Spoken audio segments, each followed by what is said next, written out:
अरे चार दिवस थांबा ना. बरं. 4 दिवस थांबा ना. योग्य तो निर्णय होईल. मी माझ्या तोंडाने सांगतोय ना अच्छा. की यातून एखादं चांगलं नाव येऊ शकतं पुढं. त्याला माझा पाठिंबा असेल.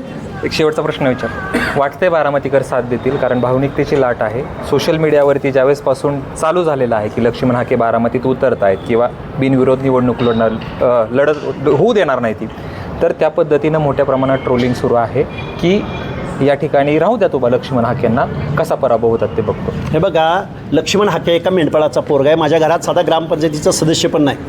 मला लोकशाहीमध्ये आमचे प्रश्न, समस्या, अडचणी, वेदना मांडण्यासाठी जर मला एक संधी उपलब्ध होत असेल तर त्या संधीसाठी लक्ष्मण हाके असो किंवा आमच्या चळवळीतला कोणीही नेता, कार्यकर्ता, पदाधिकारी असो, निश्चित ही संधी सोडणार नाही.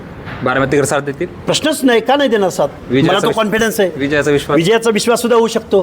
3 टर्म दिल्लीच्या तख्तावरती मुख्यमंत्री असणाऱ्या शीला दीक्षितांना पहिल्यांदा निवडणूक लढणारा केजरीवाल पराभूत करू शकतो. मुळात प्रश्न असा आहे की तुम्ही जो प्रश्न उपस्थित केला की एक भावनिक लाट आहे.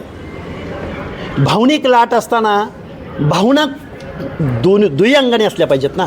सत्ताधाऱ्यांकडूनही संवेदना असल्या पाहिजेत आणि जनतेकडूनही संवेदना असल्या पाहिजेत. सत्ताधारी प्रोफेशनल राजकारण करत असतील, सत्ताधारी राजकारणातली एक सुद्धा कडी एकमेकावर टीका करायची सोडत नसतील, मग रोहित पवार असोत किंवा पार्थ पवारांचा गट असो, अजितदादांचा गट असो किंवा पवारसाहेबांचा गट असो, एकमेकावरती, एकमेकाच्या अपोजमध्ये, एकमेकाच्या समर्थनामध्ये राजकारण करतात की नाही करतात. मग आम्ही लोकांनी काय करायचं? बघत बसायचं, टाळ्या वाजवत बसायचं. आम्ही कन्व्हिन्स करू, लोकांना समजावून सांगू.